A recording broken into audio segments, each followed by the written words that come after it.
Louis Debré, Emmanuel Macron, Valéry Giscard d'Estaing les comparent souvent. Est-ce qu'ils ont en quelque sorte des destins parallèles? Les époques sont totalement différentes.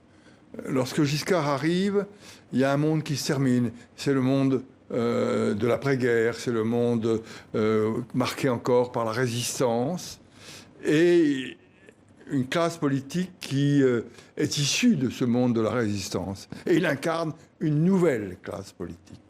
Il n'y a pas un nouveau monde qui émerge aujourd'hui quand même? C'est un nouveau monde qui émerge, c'est une nouvelle classe qui émerge, c'est une nouvelle façon de communiquer, car ce qui est très caractéristique dans la période Giscard, c'est qu'on passe d'une radio et d'une télévision à multimédia, avec la couleur.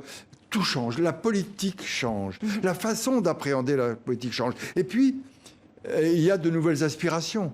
L'aspiration d'une jeunesse née après-guerre et qui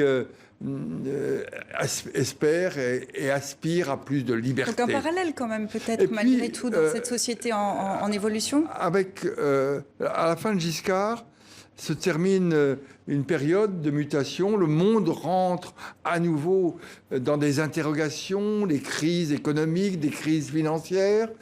Et puis, à la fin de cette période, s'écroulent toutes les certitudes.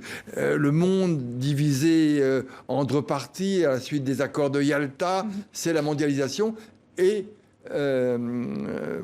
Macron arrive dans une période qui est une nouvelle révolution, une nouvelle époque, marquée également par la révolution des médias. Dans son hommage, Emmanuel Macron semble avoir voulu le réhabiliter. Est-ce que l'histoire est injuste avec le legs de Valéry Giscard d'Estaing?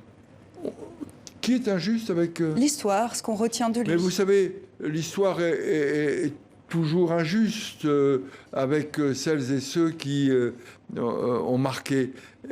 Pour juger de la personnalité et de ce qui restera d'une personnalité, il faut que le temps passe.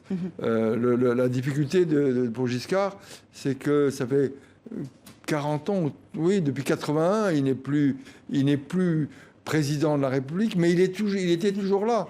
Et donc c'est difficile pour apprécier.